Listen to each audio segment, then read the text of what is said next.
we wanted to consider, you probably got it too, but we wanted to consider that.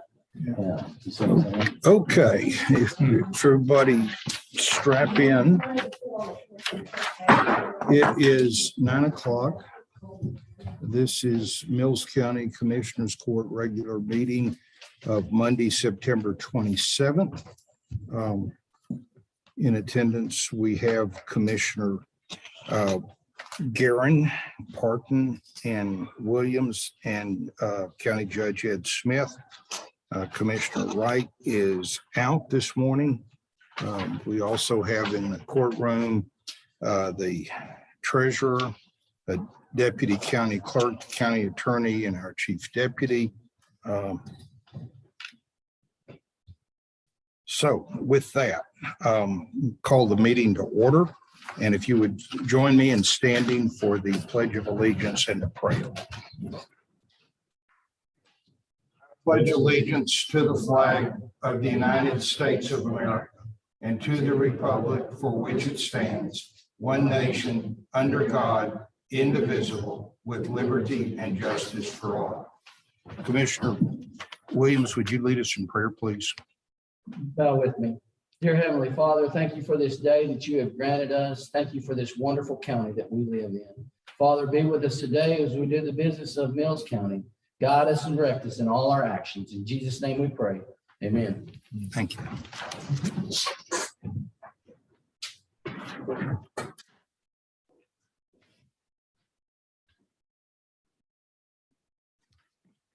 Okay, first item on our agenda is review and act on the minutes of our last meeting, September 13th. The minutes were in your package.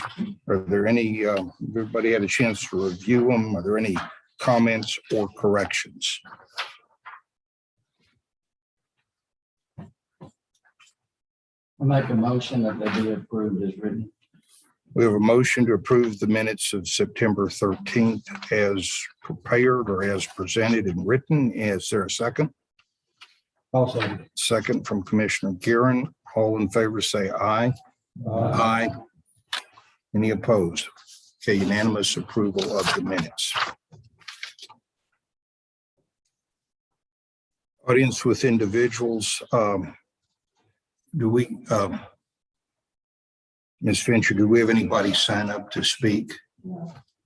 Okay, you just joined us. I saw you signing in back there. Was that just to attend? That was okay. Just checking. Number 4, consider an act on accounts payable. The payables were distributed electronically on Friday. Everybody had a chance to review them.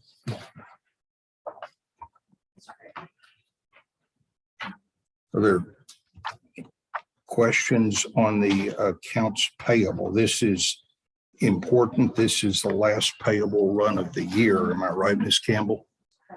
Okay. Laura Millen, she said. Yeah.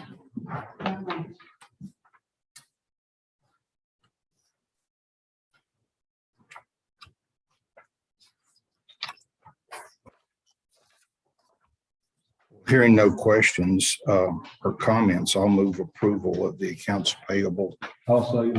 We have a motion and a second. Any discussion?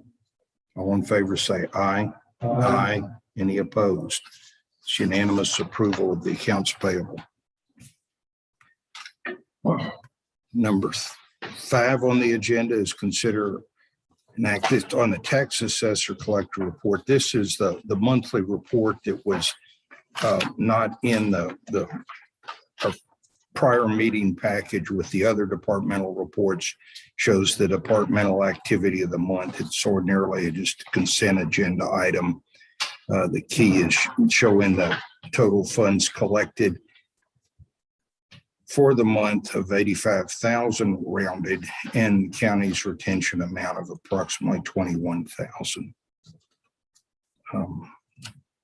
Barring questions, I would move acceptance of the tax assessor collector's monthly report for the August 2021. I'll second. We have a motion. We have a second from Commissioner Williams. All in favor say aye. Aye. Any opposed? Okay, that is approved. Number 6, act to update bank signature cards for the sheriff's office commissary account. I believe last meeting, we deleted Pam Torres and added Stephanie Brown. Now, what are we doing this time, Ms. Campbell? Adding Debbie Gerba as a backup signer. Okay. So this is adding a secondary signer on the account of Debbie Gerba in the Sheriff's Department. Any questions? I make a motion that we approve the secondary signer of Debbie Gerber to the bank signature card for the sheriff's office commissary account. I'll second. We have a motion from Commissioner Williams, a second from Commissioner Parton. Any further discussion? All in favor say aye. Aye. Any opposed? Okay, that's done. And you'll take care of the paperwork, Ms. Campbell. Number 7 and 8, let's talk about these together. These are inmate housing agreements with Hamilton County and Callahan County. These package, the agreements are a standard form. They're in your package. It's prisoner boarding for these 2 counties in the Mills County Jail, and at a rate, and let me find it.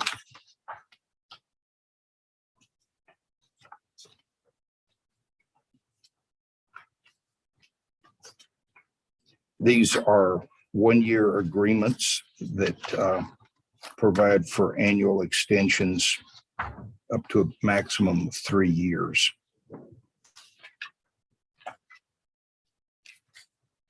Page 5, please.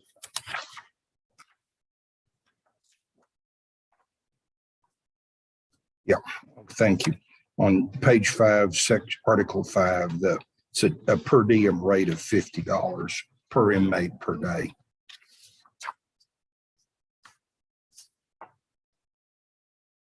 Are these renewals? Are they? One of them's renewal. Hamilton's is a renewal. County. That's what I thought. I make a motion that we approve the inmate housing for Hamilton County. I'll second that. Okay, we have a motion and a second to approve the inmate housing agreement for Hamilton County. All in favor say aye. Aye. Any opposed? We have approved. We approve the housing agreement with Callahan County. Okay. Do we have a second? Second. We have a motion and a second to approve the inmate housing agreement for Callahan County. All in favor say aye.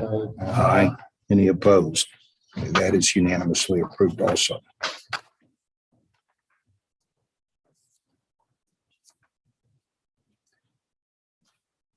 Number 9, consider an act on procedures for conduct and decorum at Mills County Commissioners Court. There was a red line in your package. This is something we look at annually. The key changes are, last year we had a lot of remote participation language that was specific to the COVID emergency and the amendments to the open meeting, or the emergency amendments to the Open Meeting Act. Those have now lapsed, so those provisions have dropped out. The other primary thing this does is everybody that's speaking needs to be on a microphone, whether it's on a table or a desktop or a podium. And for the audience, we have a microphone station. This is important, even though we hear a lot of people say, well, everybody in the courtroom can hear me. That's true, but we have a growing audience live and after the fact on YouTube, and they cannot hear if it's not going through the microphone system.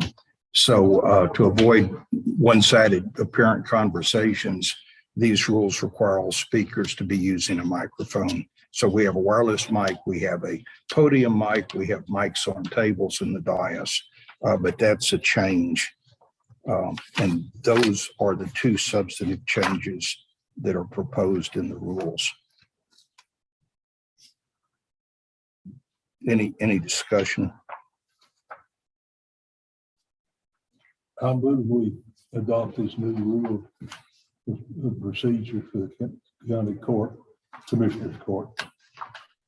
Okay, we have a motion. I'll second that. So we have a motion and a second to adopt the rules and procedures of conduct and decorum at the meetings of Mills County Commissioners Court. Any further discussion? All in favor say aye. Aye. Any opposed? It's unanimous. Number 10, consider an act on procedures for expenditures from road and bridge.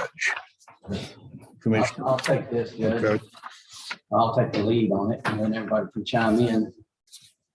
So we had a called Commissioners Court workshop meeting on September Thursday, whatever that day was last week.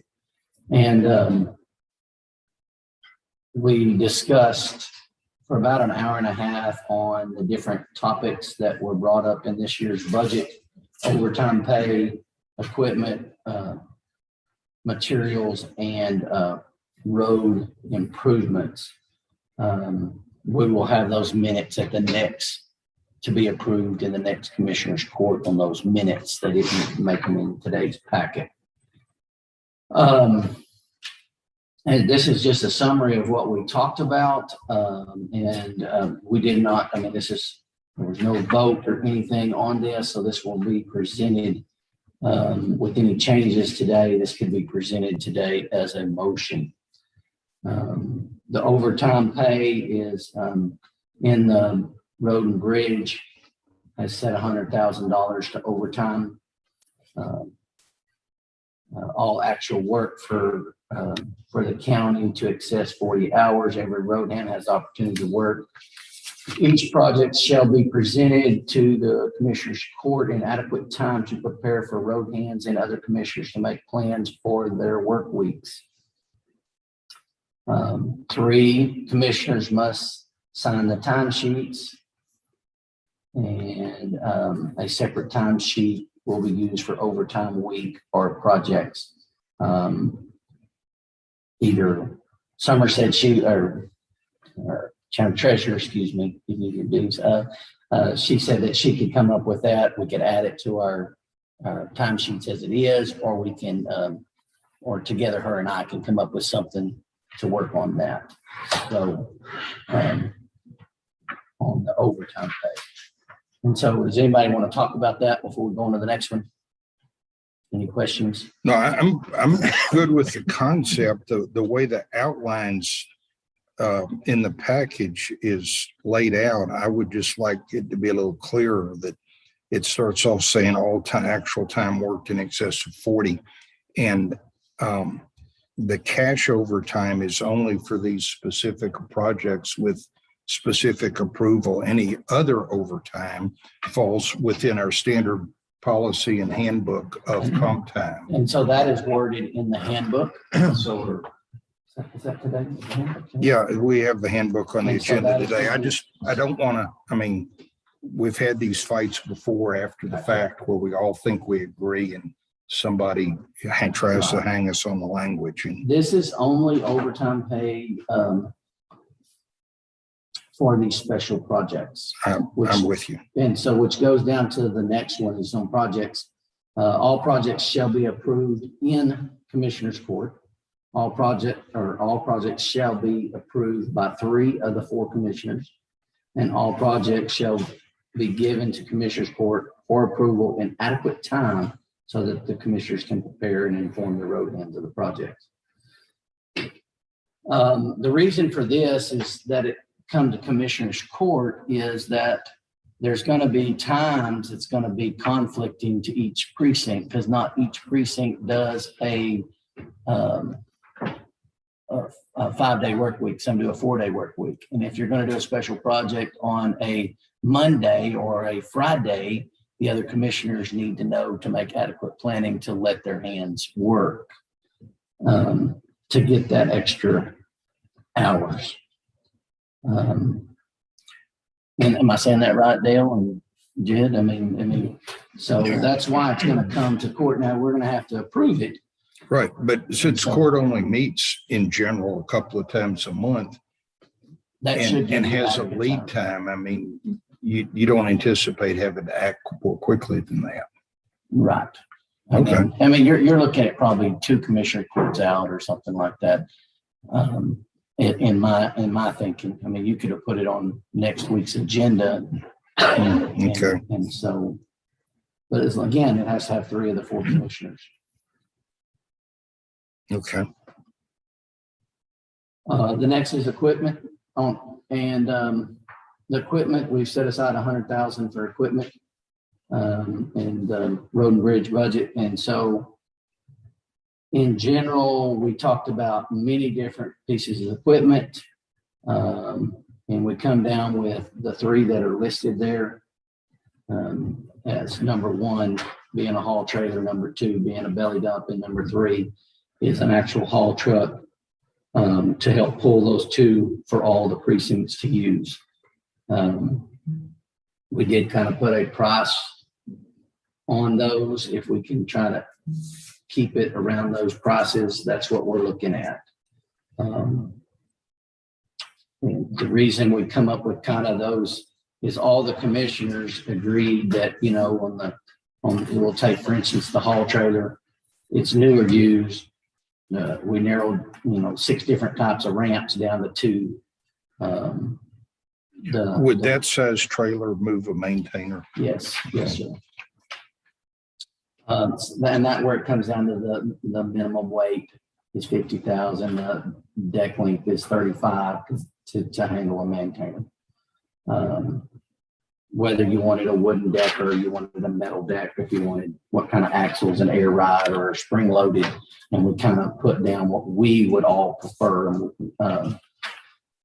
And this was a consensus of what we all prefer to be looking for out there. And there's some out there.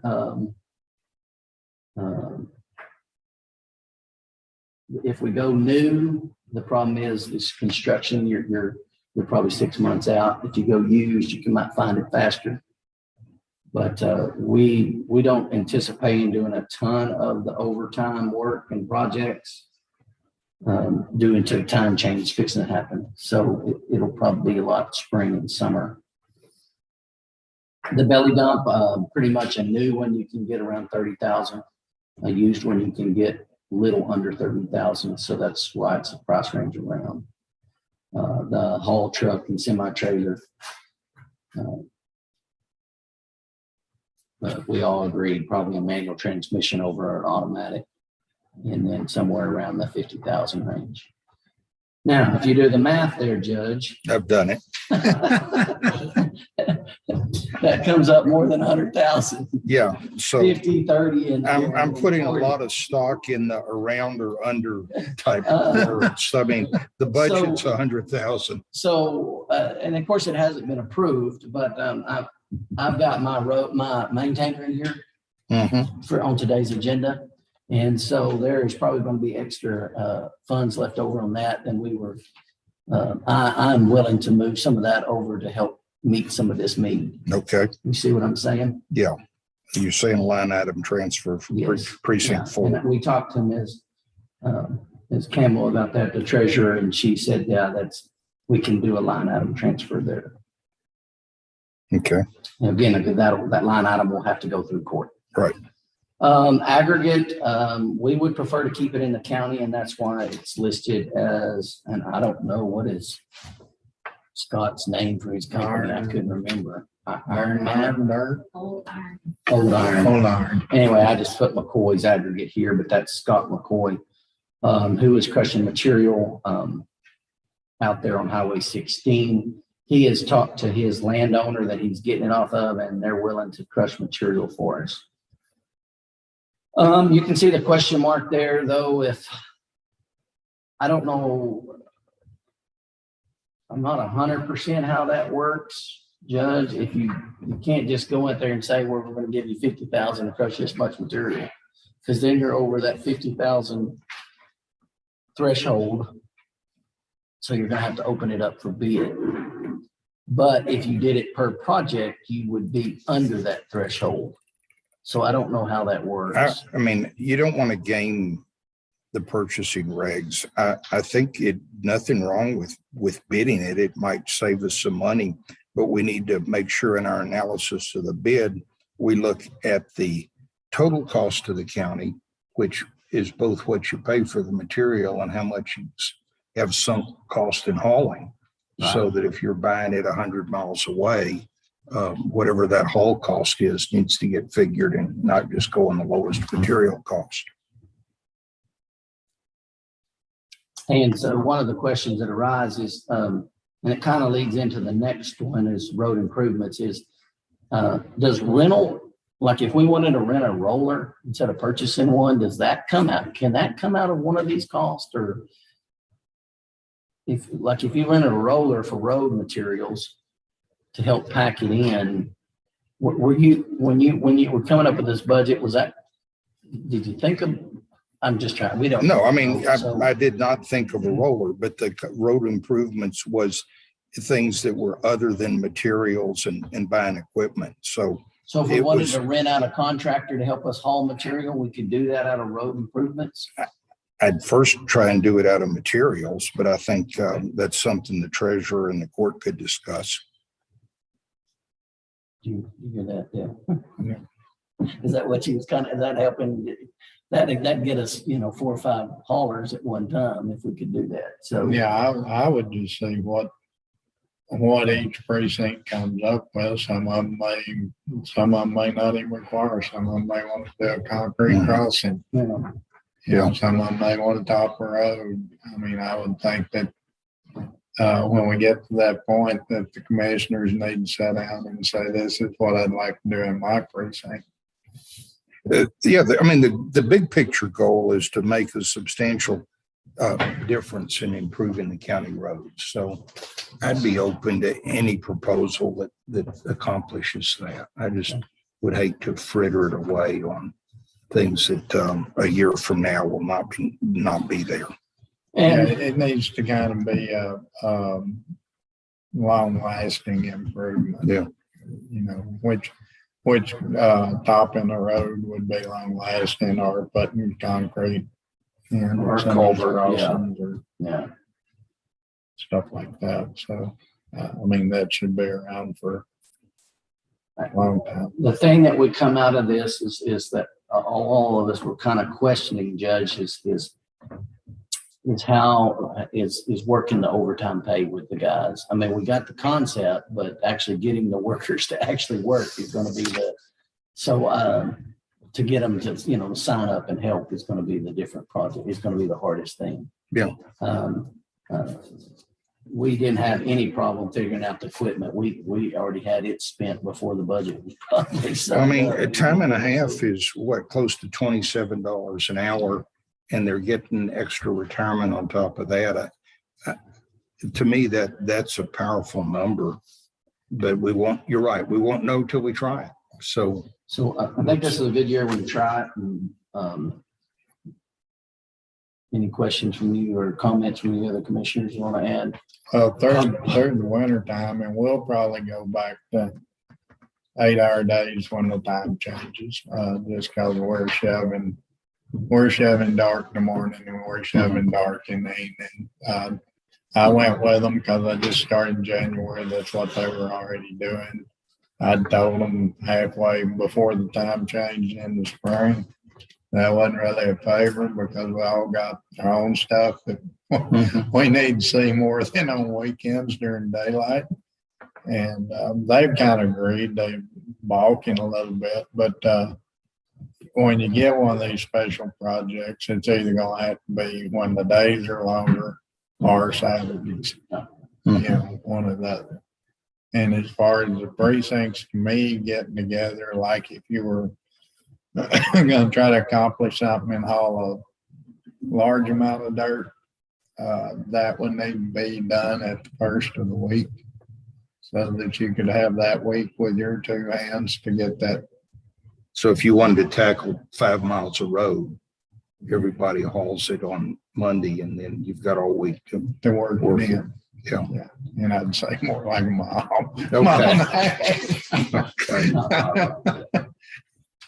Anyway, so. I'm with you though. 5 miles at a time and work. Judge, I think it's worth trying. I don't know that there's enough flexibility in this to make it work. And I guarantee you that as we do the first couple of projects, we'll know a whole lot more than we do now. I agree. There's some bugs gonna have to be worked out. And again, yeah, and we could come back to court and change some of this if we need to. So the proposal would be to approve these procedures Yes, sir. with And the, I'll make that as a motion. and the cash overtime is only for these projects. Everything else is comp time. Yes, sir. Okay. The cash does not, the cash over, or the overtime does not pertain to normal precinct. Right. Okay. So is that a motion, Commissioner Williams? Yes, I. No, second. We have a motion and a second. Any further discussion? All in favor, say aye. Aye. Any opposed? Commissioner Wright was in attendance when y'all worked on this. Yes, sir. correct? Yes, sir. Okay. Okay. Well, I'm trying to find out where we are. Okay, 11, special budget amendment for the sheriff's office. This was on the agenda and table last week. Are you here to address it, Deputy Green? Sure. Could you, your choice, a wireless mic or use the podium?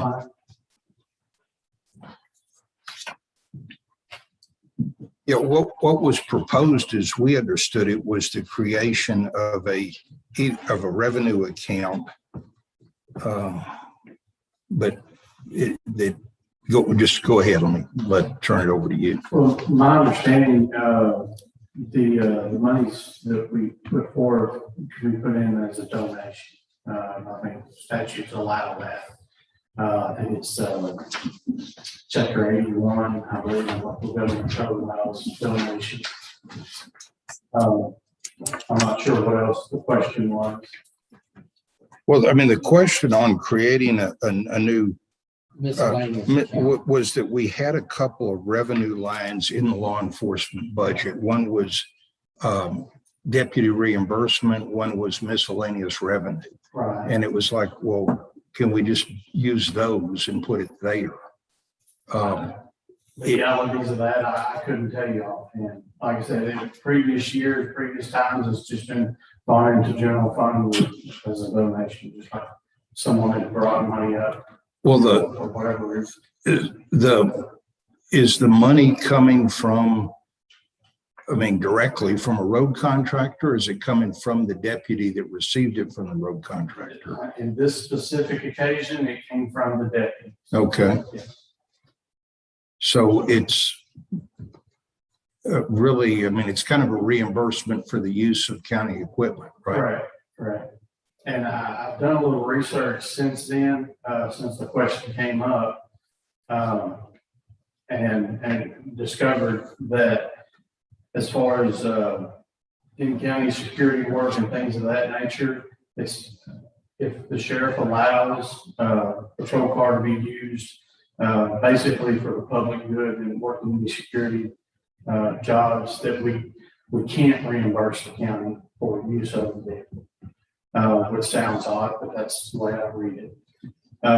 As far as out of county, there's not a whole lot that it talks about other than for, I'm paraphrasing, the basically law enforcement duties that help whatever situation it may be.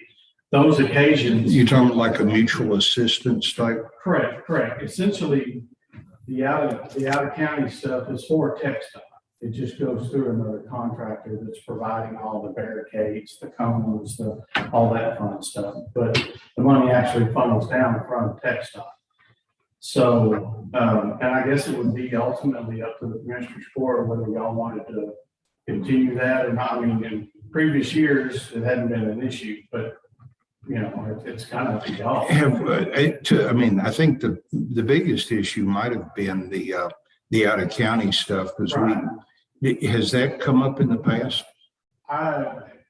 Years ago, it was brought up, but I couldn't tell you exactly when, what year or anything else. But this is a pretty rare occasion and we do things like that. So it's When that happens, does that mean the contractor first tried to go to law enforcement in the home county and then? sometimes, for this specific occasion, Frank, for example, they came to us specifically instead of whatever other jurisdiction it was, because they knew they could depend on us. They had had experiences with other law enforcement agencies that people say they would show up, they wouldn't show up, things of that nature. They knew, for whatever reason, they figured we would, I don't know, in past experience. So they just bypassed us. Now, we obviously contact that agency, let them know, we're going to be in their backyard. Most of, well, for instance, this one was in Lampasas County, started off in Mills County and then ended up in Lampasas County. And basically they said, go right ahead. We don't want any part of it. So how did we come up with the $10 an hour? It was arbitrary. Sheriff and I discussed it. It was just an arbitrary number. Essentially the vehicle sitting there idling. So it might use a gallon of gas an hour. So I've never used more than half a tank all day. So. And so are you on duty when you're? No, it's all off duty work. So you're just basically scaring people. Well, I mean, there's a couple of things. I'm just trying to figure out No. why they want a lawsuit. Let me explain that, and correct me if I'm wrong. If there's a emergency vehicle with its flashers going, there's some traffic law that says they have to reduce to a certain speed or move over, and if they don't, it's a violation. So having a marked vehicle with flashers triggers that law that's not in place if there's just a sign out there that says slow down. So all these vehicles have to be marked, is what you're saying? I believe so. And then also part of tech stock regulations is they require law enforcement to do these things. We have to be certified through, I can't remember the acronym, it's a National Highway something or another, to basically know the rules on doing these traffic. I guess say security, but it's traffic. what I'm guessing, what I'm asking is if they're not working, if somebody doesn't obey the law, what replication do they have? I don't know that you can write a traffic ticket out of county. No, you're correct. Basically, it's a deterrent. And if it comes down to it, we would obviously call it local law enforcement. But if you were in Mills County, you could. Absolutely, absolutely. Yes. That's the only thing out of jurisdiction. It has to be something pretty serious to conduct a traffic stop out of our jurisdiction. But as a general rule, no, you don't work traffic county unless you're part of their local task force or something like that. Do some of the counties like 4L County, did they just have them because they used to drive 36 a good bit when they were working on that? There's nobody in the car. I've seen that too. They're just sitting there with lights flashing. So if that's the case, then the employees get more money than we're getting in the car if it's sitting there. Well, I mean, I've looked several times down there because you're going to slow down. And you're like, there's nobody in it. Well, I mean, that might be next time we trade in a car instead of use it Make sure the for lights a work. Q shift. Well, I think they do that in Lomita because that city police car, and a lot of times sitting there and lights are on and nobody's in it. We've done decoys. Hmm. Well, for instance, with the fire department fundraiser, they're on 183, it's right Yeah. at the hill. So we'll park a patrol vehicle just outside over that hill, and it's amazing the difference it makes. I've got a question. Mr. Hale, Yes. using county equipment, not for county business, I can't do that. I mean, I gotta say, I do not like the entire idea. I understand that it happens all the time. I don't like contracting out county employees and county equipment for private use. Now, I don't like that idea. Now, if this is some sort of and I'm not saying that it's not, I'm saying that if it's a text dot requirement, then okay, and understand that there's a public safety issue, and that our sheriff's office is certainly interested in that. But I don't like the idea of a private contractor using any kind of county services, whether it's the sheriff's office or the fire department or a backhoe or anything else. I don't like the idea. And in my opinion, it makes it even worse if it's out of county. When you've got a deputy sitting out here in a patrol car, and I don't care where he is, obviously there's reasons to go to other counties for things. If you have a fire, if you have a chase or an investigation going on, it's certainly okay to borrow services from another county. I don't have a problem with that at all. But just sitting on the side of the road with the lights flashing for a contractor, you put on the appearance that officer is sitting there doing his duties as a Mills County deputy. And because of that, you carry all the liability along with that. So if that car is sitting in Lampasas County and it's rear-ended because the car wasn't paying attention, the company or whatever is not going to refund us for the car, is it? It's going to be agreement. But we don't get to make the agreement. Correct. The individual employees making the agreement. Correct. The county has liability insurance, and I don't know what liability policy say, but I would suspect that there may be something in there. If you're using it for private use. Would want to pay if we had a deputy in the patrol car in another county performing services that were paid for by a private contractor. My concern is there's some liability issues there. Yeah. Well, let's break this up into pieces because we're going all over. There's the out of county use. Now that's one piece. Another piece is, okay, well, you get money, where do we put it? That's a piece. And then there's the in county use. And it is different than your road hands taking a backhoe home.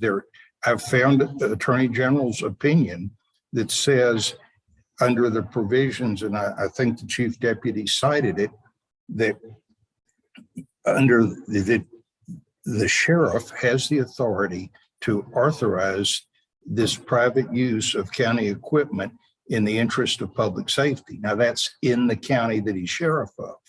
That's paraphrasing, but you're correct. So that's and the AG's come out and said that. So there is, it's just an opinion, but it appears to be authorized in common practice in county. So I think just to speak, it appears to be the consensus of the court that there's a reasonable to high level of discomfort with doing this out of county. And that's absolutely, that's up to Commissioner Ford. So Okay. previously it wasn't an issue, but Yeah. if now it's entirely up to y'all. The Okay. agenda actually states to request a budget amendment. So if we're going to allow that, then we'll have to put it on the next commissioner's court to approve or disapprove of what we're talking about, correct? All we're talking about today is a budget amendment. That's what was requested by the sheriff's department, was a budget amendment.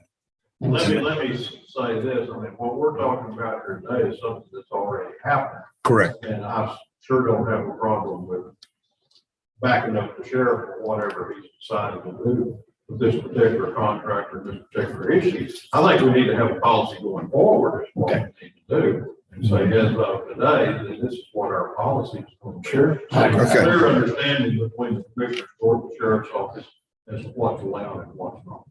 And so let me re-ask. So what you're wanting is the money, instead of going to general fund, you want it to go into miscellaneous? is what you No, want. it's a basic donation to the county.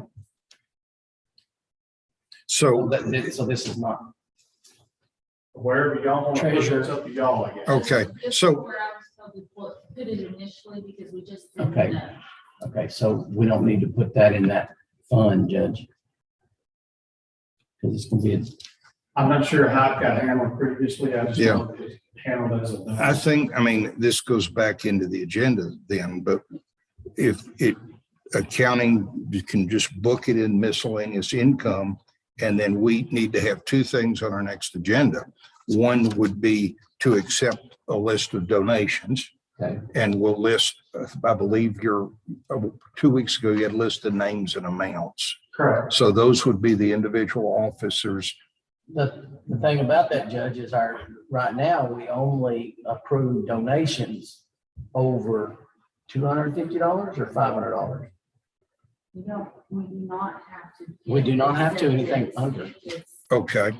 less than 250. Does anybody, I don't have that in front of me. Do you know? Yeah, I have it. Were there There's any- two of them that were below, over- three of them that were below. Were there any 125. are there any over Yes, there 250? was two. Okay. So we'll make, We count that as an aggregate. yeah, but instead it's really coming from individuals. Right. Yeah. So, I so don't like this whole donation idea. this is gonna get sticky. If it's policy, it needs to be policy, and if donation implies some discretion on the part of the donor. I mean, I think it should be a required. Okay. You could also have an issue on the deputies on their income tax returns, if they're gonna get paid for performing this service, they're not gonna get a deduction for the supposed donation. Right.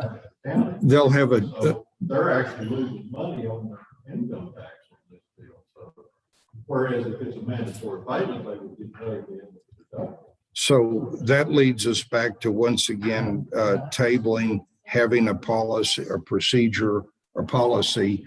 And that Chief Deputy Green and I can put the language together, so we'll have it by agreement Sure. on the next agenda. And then that will address how we handle the money. And Don't then ask me for any income tax advice. I was not, I mean, Don't nobody, ask the President either. yeah, very, On the same vein, I think there's an AG opinion on as far as that donation, for things of this nature, that I've read, trying to get some background on what we have done previously, just to try to get it backed up. I believe it's chapter 81 of local government code that deals with, and I think according to the AG, I think they're allowing it. So, but I guess ultimately it's up to y'all. Well, yeah. But that's how most are doing. my recollection of that one was that in that specific case, it was the contractor making the donation to the county as opposed to the deputy. So, Yeah, and so I was confused. I thought the contractor was making this no, $10 per the hour. contractor And it's has the paid the deputies. This is in the past. Right. And the proposal is, at this point, the deputies got all the money. And then they have to That's turn around. just their vehicle allotment out of what they get paid. Yeah. Right. On this specific case, previously, the contractors have paid the county directly. Directly. The letter I submitted with these monies, basically, this was a very spur of the moment thing. So we kind of made the agreement offhand. So going forward, I've consulted with a couple other counties. They've got basically contracts or agreements or however you want to put them as far as use of the vehicle or things of that nature. They would cost, I've seen anywhere from $10 to $50 an hour, things of that nature. But Well, we have to be careful if we're going to contract with somebody and not come through this court. Yeah. For liability purposes. Can I just ask, on this one thing, I need to have it fixed in this court session because I need to open a new fiscal year. Once I set and close that fiscal year, I can't go back and change. Has the money been tendered to you? Yes. And It's you- in the bank, booked it into miscellaneous. I think that's appropriate for closing our books. Mr. Hale, do you? Yes, I think we need to clean this up and then pay what needs to be paid or Yeah. deposit what needs to be deposited. Move forward. But I don't think we need to open another line item. No, I think just go into. no, but miscellaneous. we need to have a procedure. Okay. That's the whole point of this being presented to the court, is accepting it into the line. It's like getting, funds from the insurance company we weren't expecting. It's being financially transparent. Okay, so you may make a motion. Yeah. I make a motion that we approve of the $1,305 donation from the individual employees for their into the miscellaneous income in the law enforcement fund for the sheriff's department. I thought we were not going to go to the donation thing at this stage till we had the procedure. Well, I And- mean,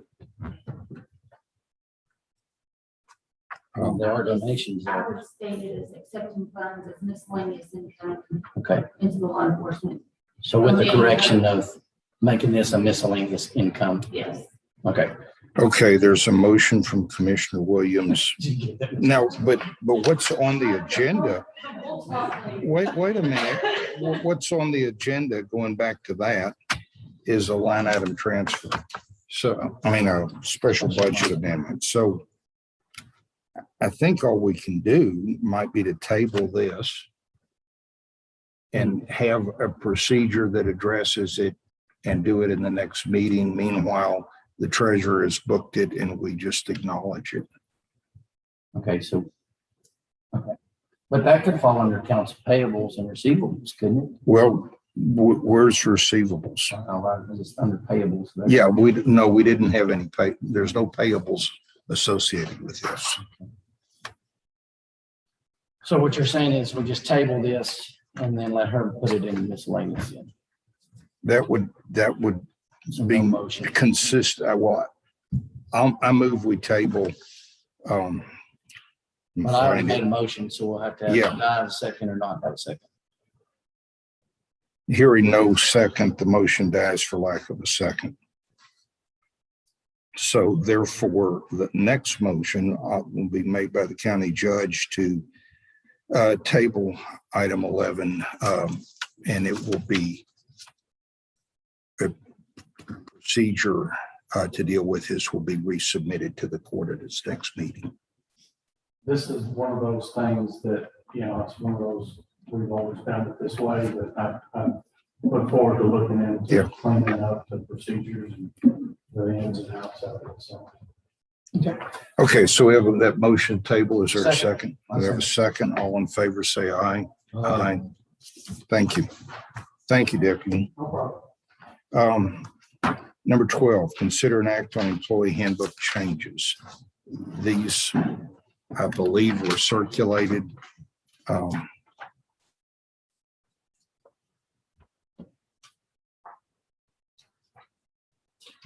It primarily has to do with the overtime. Yeah, I had two comments. Let me start with mine while y'all are still looking this over, or three comments. First of all, and I can send you this in red line, Ms. Campbell, or you're the central part of it. On the judge's letter would update the year to the 2022. On the section on the road and bridge overtime, I just want to make crystal clear that that's only for these projects, and other road overtime is comp time.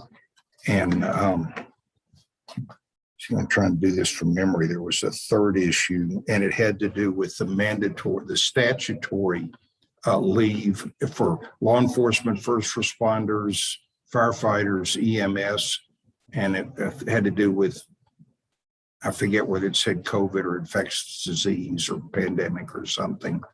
And my question there is, no question, we have to do what's in the state code, but since we don't have county paid firefighters or EMTs, my preference would be to not list those in the things that get mandatory paid leave, and just limit it to law enforcement and jailers, because that is in the state code. And the rationale for that is we have county employees that volunteer and are firefighters. So I'm just trying to head off that potential issue down the line. If a volunteer firefighter that works for the county gets exposed. Well, the language is they have to be on duty, not volunteering. Right, but on duty as a firefighter, not doesn't say on duty as a county They can't be on employee. duty as a county employee and on duty as a volunteer fire department. You just can't do both. Well, I just would like to be crystal clear in the language that things that people do when they're not a county employee, even though they might be doing it on duty. And, you know, it's possible law enforcement even could be doing on duty law work out of county for another agency. So, I mean, it's mainly the firefighters and the EMTs where we just do not have them on the county payroll in that capacity. I think those positions are listed in the, State statute. the statute language submitted from TAC. If you notice, if you follow through and read out, only listed deputies and jailers as the positions that would cover. Right, but I mean, stuff comes from TAC as one size fits all. And if we had those positions, they would be covered. And that's why I didn't include them in the language. Yeah, so we have detention officers and peace officers on this. Okay, well, I misread. Maybe I was reading an old I think copy. you're just reading the heading Okay, for the language.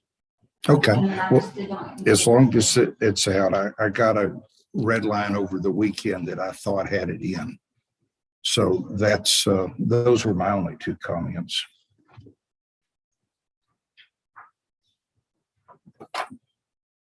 Commissioners? I'm double checking that, Kevin, having notes I'm missing. So, Commissioner Guerin, did you have any? But not on Okay. the handbook. Yeah, on the handbook.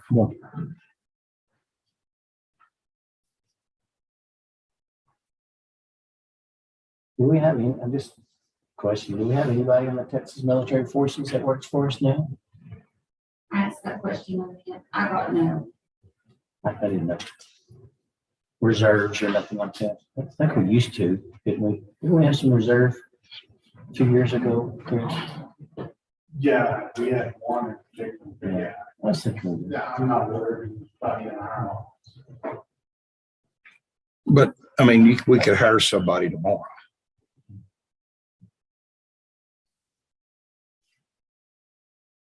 I have none. I make a motion that we approve the changes in the employee handbook as of today. I'll second that.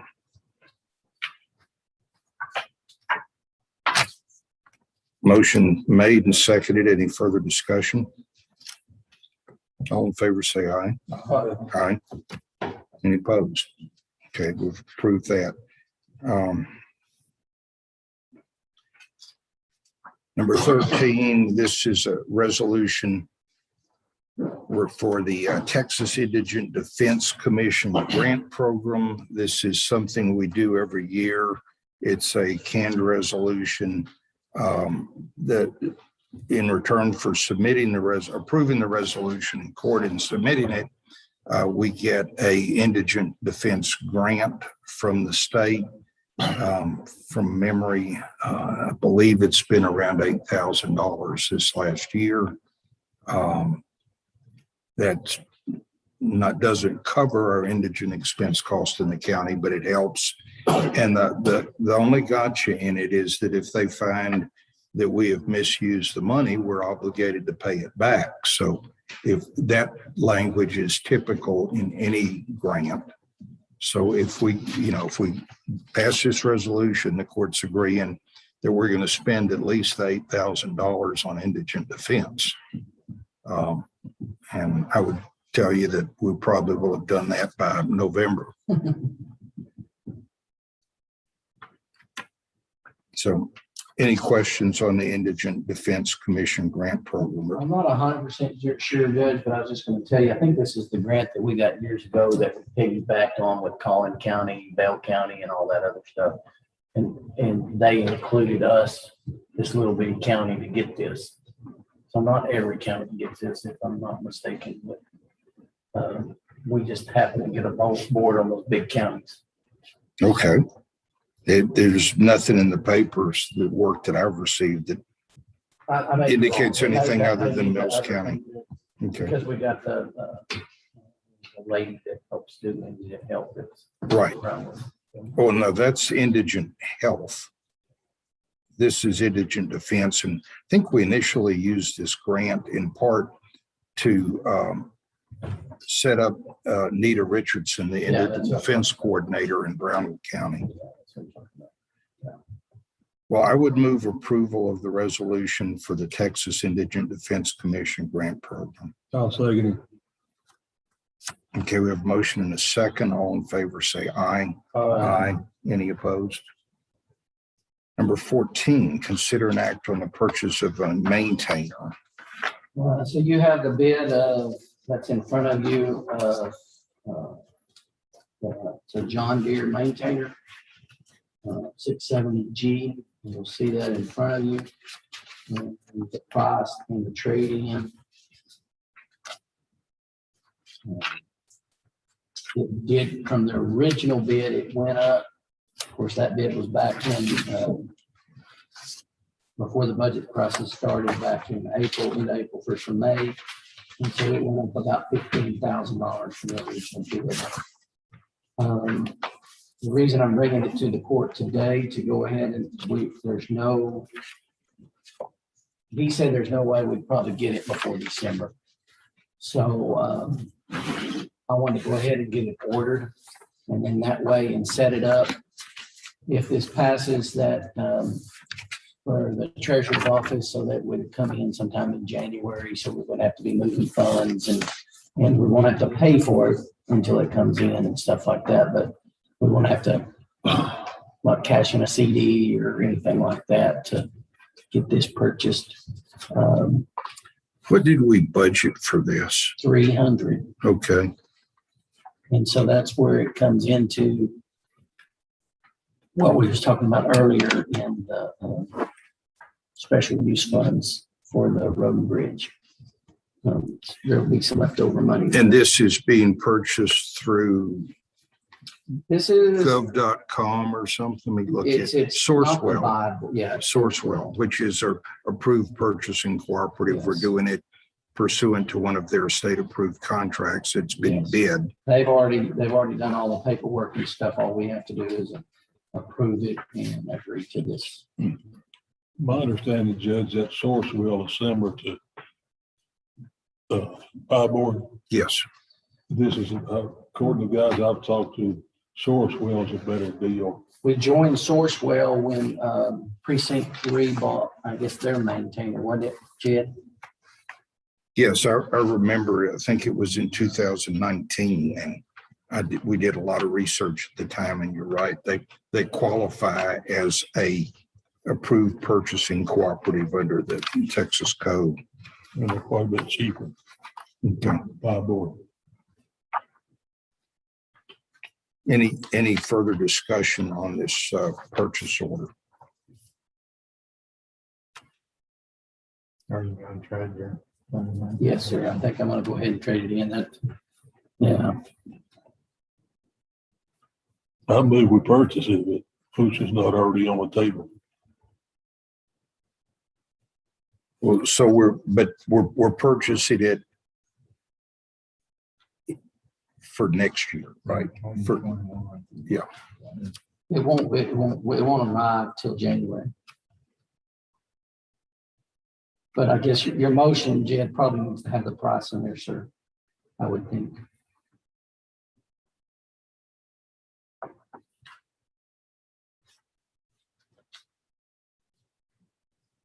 Are you asking Commissioner Guerin to correct his motion? Yes, sir. Yeah. Commissioner Williams asked that you refer to the, 249, 06, 031. yes, So done. I'll second that motion. So we have a motion made and seconded. All in favor, say aye. Aye. Any opposed? Thank you. Okay. Consider act line item budget amendments. This is that book. Let me just give you what I think is a simple view of all these pages. First of all, it's 22 different departments or cost centers is the way I look at them. It's 90 individual lines. And that's not double counting. I'm looking at where we're transferring the money to. And we're moving and transferring the budget amendments aggregate $168,801. That's a big number. But if you consider we're dealing with 22 departments, each on average, that's about $7,600 per department. And if you look at it another way, the county expense budget for the current year that's ending is 4.6 million rounded. So this number is about 3.5% of, let's call it, budget corrections. This is driven, I'll turn it over to Ms. Campbell, but as we come down to the year-end closeout, which will be this week, this avoids any single line item being less than zero. I mean, some of them were like 10 cents less than zero. Some of them were 5,000 or 10,000 less than zero. But this clears up across the county. It's not new expense because this budget, this 168,000 was all budgeted in other places. It's moving it from one pocket to the other, generally, and maybe entirely within the same cost center. So just to use the judge's office, for example, it would, move it from maintenance to office supplies. In some of the precincts, it would move it from materials to repairs. I mean, it's that type of adjustment. And that's the general overview. Ms. Campbell, is there anything you'd like to address? No. So maybe today we have payroll. If anything pops up and I haven't accounted for it, after 7 months, special meeting on Friday to address those line items transfers, but I think I have calculated and tried to make a pretty good guesstimate to what overtime holiday pay is. Hopefully it won't be an issue.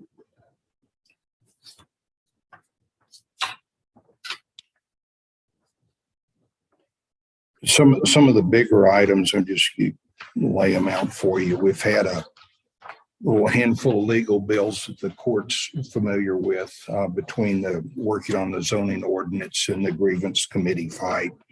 The courthouse repairs, we had air conditioner repairs that exceeded what we planned, and at the end of the year bought a zero-turn mower to replace a 10-year-old John Deere that is now in a precinct. In law enforcement, there was a lot of overtime as with turnover from earlier in the year, but that was offset with the turnover. They didn't have the regular salaries.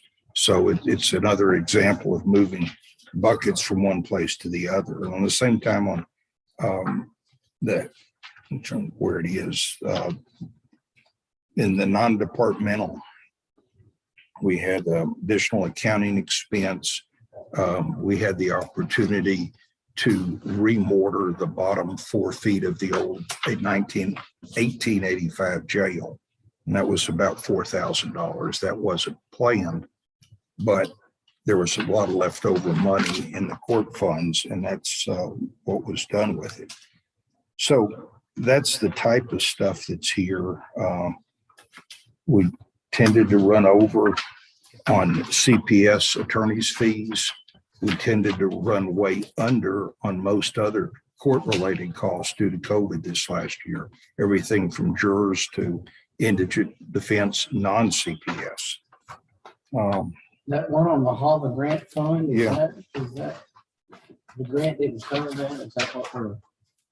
Yeah, not sure I can explain that too well. Let me ask Ms. Campbell if she can. There's $11.93 in the fund balance. It looks like there was a transfer out of $26,000. I'm not sure where it went. Other than that, I don't know if I don't think we're supposed to receive any more money.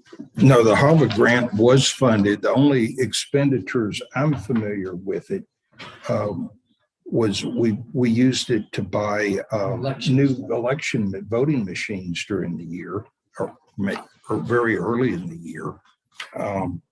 And then I think there was a little bit of money spent on plexiglass and carpentry to put up some, sneeze shields around the election workers. And we did have one or two more election workers because it slowed the whole process down.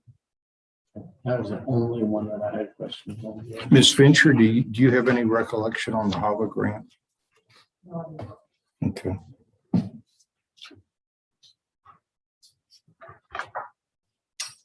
I make a motion that we approve the line item budget amendments as presented. Second that motion. I'm sorry, do you want a second? No, that's fine. It got to be fast here. Yeah, you gotta be quick. Okay, do we have a motion and a second? Any further discussion? All in favor, say aye. Aye. Any opposed? Me and you, I'd like to thank the treasurer's office for the help. He's being new too. Now, being new, the treasurer, yeah. Okay. Okay, that gets us down to number 16. It's the 2022 schedules for holidays and regular commissioner court meetings. This is something we do each year. It's posted on the website. Let's start with the proposed holiday schedule because it affects the commissioner's court meeting.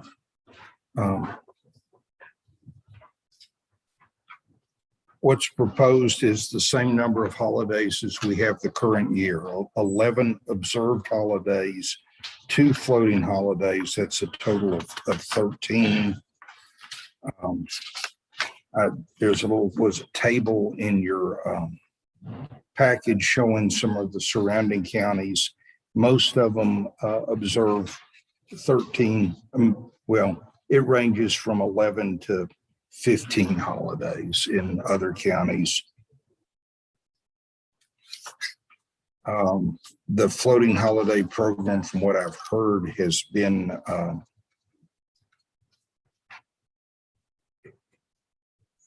used by county employees and there was a little concern that it might be taken away, and that's why it's left. The holidays at the federal and state level that we're not specifically observing are Martin Luther King Day, Columbus Day, and Juneteenth. And in lieu of those, we're doing 2 floating holidays.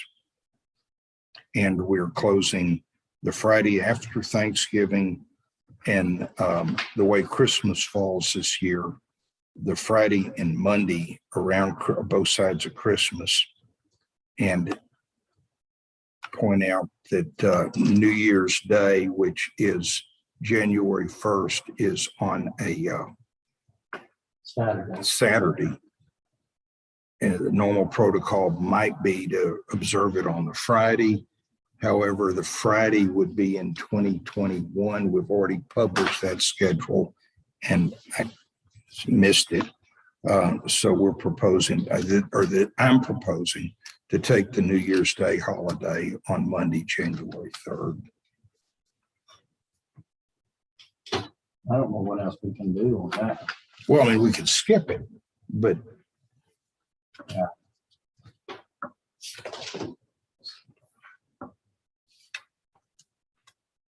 You want a separate motion for the yeah, holidays? I think so. Just in, it, I move we accept the holidays for the coming year of 2022 as presented by Judge Smith. we have a motion to approve the presented holiday schedule of 13 total holidays, 11 observed and 2 floaters. Is there a second? I'll second it. We have a second from Commissioner Parkin. So all in favor, say aye. Aye. Any opposed? Thank you. Now, that leads us to the Commissioners Court schedule of regular meetings for 2022. This too will be, this is an important schedule. It will be posted on the website. There's some things that have to be done in regular meetings of Commissioners Court. So these are the regular meetings. It's in summary, we're continuing the program of the second and fourth Monday of each month. We always say that if that falls on a holiday, we'll meet on the Tuesday. Well, in 2022, that doesn't fall on any holidays. So it's always the second and fourth Monday, with the exception, like we did this last year and maybe the year before, we have listed every Monday in August. That's the peak of the budget season. That way we have a scheduled meeting. If we don't need it, we can cancel it, but it's important that we list it as a regular meeting. The one exception to the second and fourth is the very last one of December 19th. That's the third Monday. So we have 2 meetings in December. It's December 12th and December 19th. We can again cancel if we have no business, although there probably will be payables. But the fourth Monday would be during the Christmas holidays. And actually, it might even be between Christmas and New Year's. It just seemed like a bad time to have a scheduled meeting. So that's the proposed Commissioners Court schedule. Is there any discussion or suggestions? I move we approve the Commissioner's Court schedule for 2022 on their regular meetings and every Monday in August, if we need them. We have a motion and a second. All in favor, say aye. Aye. Okay.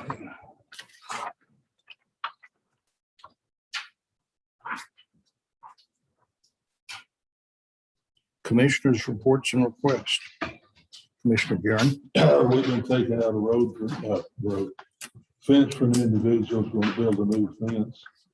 Working on some equipment, mostly just taking out that fence line this week. That's all I got. Commissioner Parkin. I've been hauling dirt. Supposedly gonna get the transmission back the end of this week for the one maintainer that's down. We hauled dirt on 194, 195. We're on 517 today. So we're trying to get some dirt hauled while it's too dry to blade. Really need rain. May get it this week. I hope. So that's about it. Thank you. Commissioner Williams. Road work on County Road 440. Also, we've been doing some brush work, trimming it with chainsaw on 421. And then we used the shredder on 414, 408, 421 until we broke it. And so it's at sides. One of the arms broke. One of the cylinders of the end where it hooks together. And Sean said, "Oh, I can fix that." So Sean Sides is fixing that. So it should be ready. He thought maybe today or tomorrow. So only down a few days on that. And I think that same one is broke on every shredder that we've ever purchased is that same one. That's just, I guess it's Mad Bill, but Hill Country Community Action meeting last week. The biggest thing on that is that some of y'all may know the CEO, Tama, is retired. And so she's been there 46 years, I think. at Hill Country Community Action. And so that process is starting, and we're looking at a new CEO, and that could be a long process there. I don't know how that's going to work. Is there an effective date for her departure? It was supposed to be the 1st of January, but it looks like it's going to be extended to a little further out, so that to give the executive committee a little bit more time. The other one is the Mcad meeting, and I went to that and wanted to report back on to you that the one lawsuit that is out, well, there's actually 2 lawsuits from the 2019. The big one is Encore, which is what, 300 and something thousand. 350 rounded. That has made it to the judge's desk. And I don't quite understand it, Gerald, maybe you might know, but the judge asked if they wanted it written or oral presentation. And Encore wants it oral. So now we're setting a date, waiting for the oral presentation. So I didn't quite understand what that all meant. So now we're waiting for a date from the court system and to hear that from an oral presentation. Well, I know what it means in general terms. Argument, you put on your case, and then you're at the end of the case, you're able to argue before the judge in person why you think you should win. And a lot of judges would rather not listen to you and instead just submit it in writing. That's the way I got it, But but apparently these parties for this suit won't stand up and give it to the judge their 2 cents worth. I don't know anything about the case, but that's what that means in general terms. yeah. So again, we're in the holding process, waiting for that date. And to be set. there, if you insist on oral argument, there generally is a delay because you have to schedule that with the court. And just because of the scheduling aspect of it, it means it'll be longer before that. So it's sat there forever waiting on just the judge to hear it. And now the judge has heard it. Now we're waiting now for a date. So maybe in 2023, we might have this solved. I don't know, but one way or another. So Are you not going to comment on the rest? now, Gerald. So, well, I had it down here. I tested out our radio system pretty good the other day in the county trucks. On the way to see this, I'm gonna blame it on Ms. Campbell because I was trying to get paperwork to her. She had nothing to do with it really, but I went off the edge of the road and hit a hole in the ditch and it blew both tires out on my pickup and. Time I got it up straight and on the road, I turned it on its side. So it was a nice ride. Sheriff's Department heard me real loud and clear, real quick on the radio, but I figured out, Gerald, since you brought it up, but I'm a little bit overweight because when you're hanging from that seatbelt, you can't get yourself straight in that pickup seat. But I'll have to admit that you better wear your seatbelt, guys, because that was just a little bitty thing. The pickup is fine, aired up the tires, got dents in the back end, didn't bust out the windows, nothing. Biggest problem is it put a hole in Bobby Roundtree's fence and that is in the process of being fixed. So, and he was real nice about it. So, and it's not like I didn't know it was there. I drive by it, 10 times a day and just was on the way to town. So. And you got a ticket. And I got a ticket. I don't quite understand that one, but anyway, we'll deal with that as it comes. But Failure to drive in a single lane. in a single lane. Yeah. When you're on the shoulder of the road, you're not in the Yeah. We are all glad that you're. It was a fun ride there for a few minutes, but yeah, everybody got there real quick and everybody had a good laugh and I was not hurt. So I think pictures were taken and everything like that. So Probably, and so, I mean, even went to church yesterday and it was, hello, Flipper, how are you today? So, but it was interesting. But I am good. That's So, it. or does that jeopardize your commercial license? I do not have one, so. Okay. But we did cover all the bases under the handbook, so. Good. Okay, judge's report, two things. Tomorrow we have the inaugural meeting of the Citizens Advisory Committee to revisit the county subdivision ordinance. Of the 10 names, 9 of them have agreed to show up. We're going to meet here in the courthouse. I'm buying them sandwiches to make them, convince them to volunteer through the lunch hour. Jackie has put together large notebooks of material, old ordinance, new ordinance, various parts of the state code on what the county can and can't do, some information from TAC. Gerald's kindly agreed to give them an introductory brief. I'm going to tell them what I know about the situation, and then we're going to get out of the way.